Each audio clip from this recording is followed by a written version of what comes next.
এখন সে যদি পরকীয়া এইভাবে থাকে তাহলে তো আমিও তার সাথে থাকতে পারবো না, তাই না?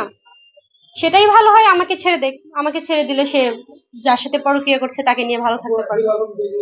ভিডিও দিয়ে যাচ্ছে, এই জিনিসটাই কি আলম আপনার উপর খেপেছে?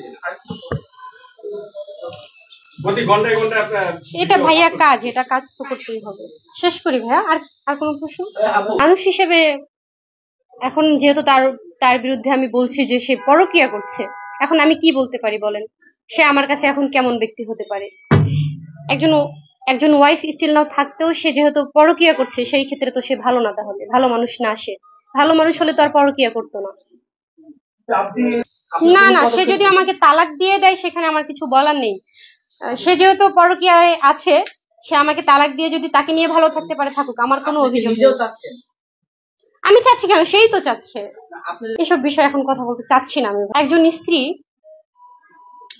না আমি শুরু করি এইভাবে, অনেক কোটিপতির মেয়ে কিন্তু রিস্কলার হাত ধরে চলে যায়। কেন চলে যায়? সে ভালো থাকার জন্য চলে যায়। হাজবেন্ড ওয়াইফের সম্পর্ক টাকার সম্পর্ক না, ঠিক আছে? সে যদি ফিরতে চায়, সে তার চরিত্রটা ঠিক করে ফিরুক, জাস্ট এটাই বলার আছে আমার। সে যদি তার চরিত্র ঠিক করে ফিরে আসে, ওয়েলকাম।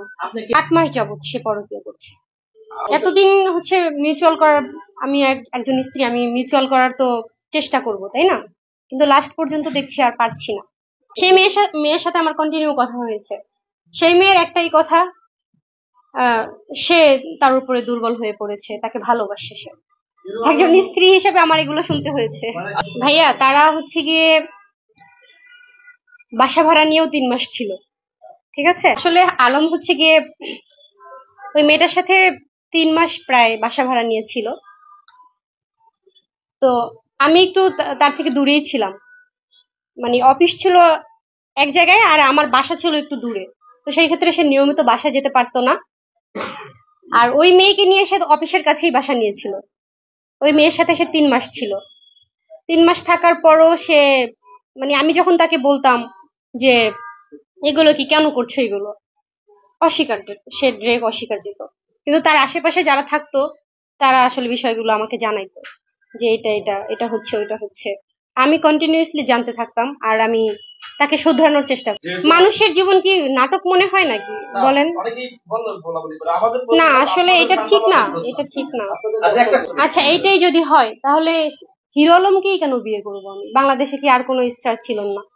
বাংলাদেশে কি আর কোনো সেলিব্রিটি ছিল না? নাকি পুরা বাংলাদেশ জুড়ে একটাই সেলিব্রিটি যে তাকেই বিয়ে করছি, তার জন্যই ভাইরাল হইতে হয়েছে, তাকে এখন ছেড়ে দিতে হচ্ছে? তার সাথেই কেন? অনেকেই বলছে আপনি হিরো আলমের সঙ্গে গিয়েই ভাইরাল হয়েছেন, আপনাকে রিয়ামণি হিসেবে চিনেছে হিরো আলমের সঙ্গে। এটা একদম সিম্পল, স্বাভাবিক। যেহেতু তার সাথে আমি কাজ করেছি, মানুষ চিনবে, জানবে, যেহেতু তার স্ত্রী, তা জানবে। এটা আমি রিয়ামণি বলতে না, আমার জায়গায় অন্য কোনো মেয়ে থাকলে তাকেও চিনতো। যেহেতু আপু আপনি হিরো আলমের সাথে দীর্ঘদিন প্রায় 3 বছরের মতো সংসার করেছেন, আপনাদের কোনো সন্তান হয়েছে কিনা?